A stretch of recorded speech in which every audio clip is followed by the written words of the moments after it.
بسم اللہ الرحمن الرحیم۔ السلام علیکم پیارے دوستو، رمضان کا مہینہ شروع ہو چکا ہے اور روزے رکھنا ہر مسلمان پر فرض ہے، لیکن ہمارے ذہن میں یہ سوال آتا ہے کہ روزہ قبول ہوا یا نہیں، یعنی روزہ قبول ہونے کی کیا نشانی ہے۔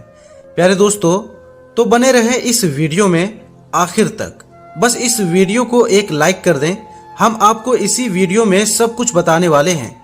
پیارے دوستو، روزہ رکھنا تو ایک بڑی بات ہی ہے، لیکن سب سے بڑی بات یہ ہے کہ ہمارا روزہ قبول ہونا چاہیے، یعنی کہ جو عمل ہم کر رہے ہیں اس کا کرنا بہت بڑی بات نہیں ہے، بلکہ ہمارے اس عمل کو اللہ تبارک و تعالی قبول فرما لے، یہ بڑی بات ہے۔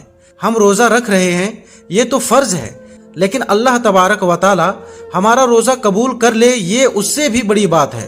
آپ صلی اللہ علیہ وسلم نے ارشاد فرمایا، روزہ صرف کھانے پینے کا نام نہیں ہے، بلکہ روزہ ناک کا، کان کا، منہ کا، زبان کا ہے۔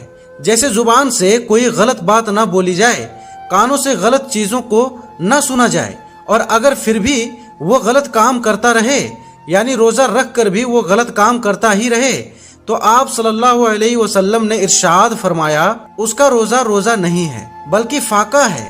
تو ایسا روزہ تو اللہ تبارک و تعالی قبول ہی نہیں کرتا ہے۔ چلیے پیارے دوستو، جس ٹاپک پر ہم نے ویڈیو بنایا ہے اس ٹاپک کی طرف بڑھتے ہیں۔ روزہ قبول ہونے کی 3 نشانیاں ہم آپ کو بتاتے ہیں کہ اگر آپ کا روزہ قبول ہوگا تو کچھ ایسی چیزیں ظاہر ہو جائے گی جس سے آپ یہ سمجھ سکتے ہیں کہ ہمارے روزے کو اللہ تبارک و تعالیٰ نے قبول فرما لیا ہے۔ پیارے دوستو، جب کوئی انسان روزہ رکھتا ہے تو پھر وہ بہت سارے احتیاط کرتا ہے کہ کہیں ایسا نہ ہو کہ ہمارا روزہ مکروہ بھی ہو جائے۔ روزہ مکروہ ہونے سے بھی اس کو ڈر لگتا ہے، کیونکہ سب سے پہلی بات تو اس نے کھانا پینا چھوڑ دیا ہے۔ پان گٹکا کھانے والے نے وہ کھانا چھوڑ دیا، تو وہ سوچ رہا ہوتا ہے کہ اب ایسا نہ ہو کہ ہماری چھوٹی سی غلطی کی وجہ سے ہمارا روزہ کہیں برباد نہ ہو جائے۔ اور یہ سوچنا بھی چاہیے، کیونکہ اس کا جو ثواب ہے، جو قیامت کے دن جب لوگ آئیں گے اپنے اعمال لے کر، کوئی نماز لے کر آ رہا ہے، کوئی روزہ لے کر آ رہا ہے، کوئی زکوٰۃ لے کر آ رہا ہے، کوئی حج لے کر آ رہا ہے، اللہ تبارک و تعالیٰ کے جو فرشتے ہوں گے وہ ان کو اجر انعام دینا شروع کریں گے۔ نمازی کو اس کا انعام مل جائے گا، صدقہ دینے والے کو اس کا صلہ مل جائے گا، حج کرنے والے کو فرشتے اس کا بدلہ اور انعام دے دیں گے۔ پھر اب باری آئی روزے دار کی، تو فرشتے کہیں گے، مولا یہ روزے دار ہیں جنہوں نے تیرے لیے روزہ رکھا تھا، بھوکے پیاسے رہے تھے، تو کیا اس کو اس کا اجر دے دیا جائے؟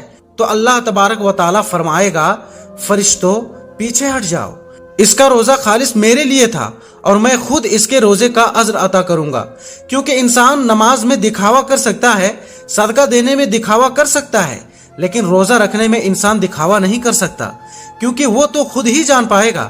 جیسے کہا جاتا ہے کہ قبر کا حال مردہ ہی جانتا ہے، تو وہ پورا دن چونکہ بھوکا پیاسا ہے اور یہ کرتے ہوئے بھی اپنی محنت مزدوری کر رہا ہے، تو یہ اسے ہی پتا ہے کہ اسے کیسا محسوس ہو رہا ہے، لیکن وہ پھر بھی مسکرا کر رہا ہے، خوش ہو رہا ہے، پھر بھی وہ اس میں راضی ہے۔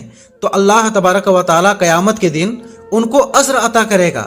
تو ہم نے اس سے پہلے بھی بہت ساری ویڈیوز میں یہ بات کہی کہ جب بھی ہماری عبادت یعنی ہماری نماز قبول ہوتی ہے اللہ تعالیٰ کی بارگاہ میں، تو کون سی نشانی نظر آتی ہے، یعنی کیسے پتہ چلتا ہے کہ ہماری نماز قبول ہوئی؟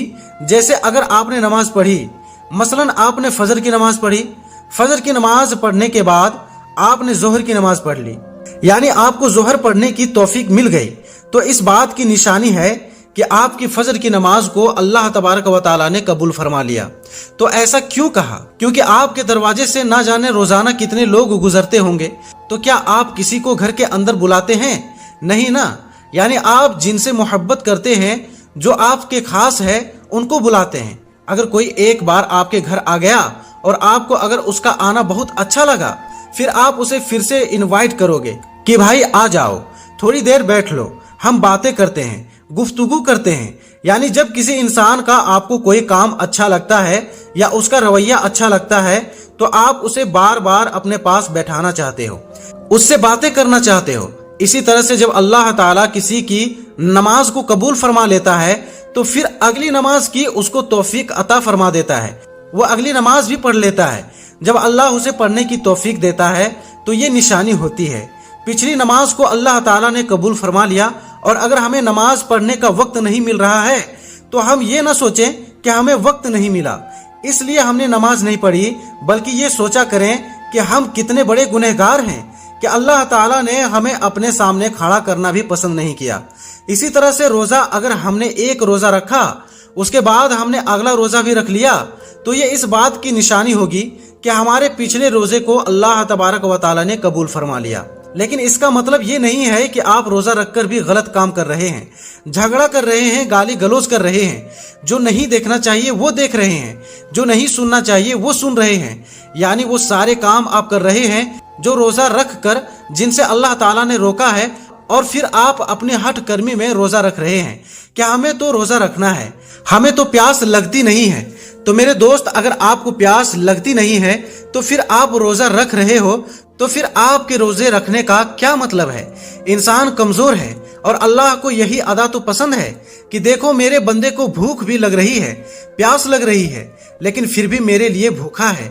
انسان افطار کرنے کے لیے بیٹھتا ہے اور جیسے ہی اذان ہوتی ہے اور اذان ہونے سے پہلے اللہ فرشتوں میں فرماتا ہے کہ دیکھو میرے بندے کے سامنے کھانا رکھا ہے، پانی بھی رکھا ہے، دیکھو اسے کوئی انسان دیکھ بھی نہیں رہا، وہ تنہائی میں ہے، فرشتوں کو بھوک لگی ہے، کھانا بھی اس کے سامنے ہے، لیکن یہ کھانا کیوں نہیں کھا رہا ہے؟ تو فرشتے جواب میں کہتے ہیں کہ مولا اس کو تیری محبت نے روکے رکھا ہے۔ اللہ تعالیٰ اپنے فرشتوں سے فرماتا ہے کہ اس کے سامنے پانی رکھا ہے، یہ پانی کیوں نہیں پیتا؟ تو فرشتے فرماتے ہیں کہ مولا اسے تیرے ڈر اور خوف نے روک رکھا ہے۔ اللہ تعالیٰ خوش ہوتا ہے اور ایسے روزے دار کو دیکھ کر جیسے ہی اذان ہوتی ہے تو انسان کھانا شروع کر دیتا ہے، تو اللہ فرماتا ہے دیکھو میں نے اجازت دے دی، تو کس طریقے سے کھانا کھا رہا ہے۔ یہ ادا اللہ تعالیٰ کو بہت پسند ہوتی ہے۔ تو کسی انسان کا روزہ اللہ تعالیٰ قبول فرما لیتا ہے تو اس کو ذہنی سکون ملتا ہے، دل میں تکنیت حاصل ہوتی ہے، اگلے روزے کی توفیق ملتی ہے۔ یہ لوگ سوچتے ہیں کہ روزہ رکھ کے کمزور ہو گئے، لیکن ایسا نہیں ہے۔ جب انسان کا روزہ اللہ تبارک و تعالیٰ اپنی بارگاہ میں قبول فرما لیتا ہے تو اس انسان کے اندر ایک اندرونی طاقت اس کو ملتی ہے۔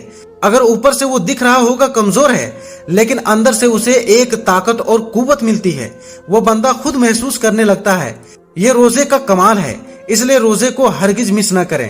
آپ صلی اللہ علیہ وسلم نے ارشاد فرمایا، جس نے ایک روزہ بغیر بیماری یا بغیر مجبوری کے چھوڑ دیا تو پھر ساری زندگی بھر بھی اگر وہ روزے رکھے تو اس کا پورا حق ادا نہیں ہو سکتا۔ آپ صلی اللہ علیہ وسلم نے فرمایا کہ روزے دار قیامت کے دن عرش کے سائے کے نیچے کھاتا پیتا مسکراتا ہوگا، بے روزگار حساب کتاب میں مبتلا ہوگا۔ پیارے دوستو، ہم امید کرتے ہیں کہ آپ کو آج کا یہ ویڈیو پسند آیا ہوگا، اور ہم یہ امید کرتے ہیں کہ آپ بھی پورے روزے رکھیں گے اور اللہ تبارک و تعالی ہمیں بھی توفیق عطا فرمائے، آمین۔ دوستو، اس ویڈیو کو آپ اپنے دوستوں میں شیئر کریں تاکہ وہ بھی موٹیویٹ ہو سکے روزہ رکھنے کے لیے۔ تو ہم ملتے ہیں اگلی ویڈیو میں، تب تک کے لیے السلام علیکم، اللہ حافظ۔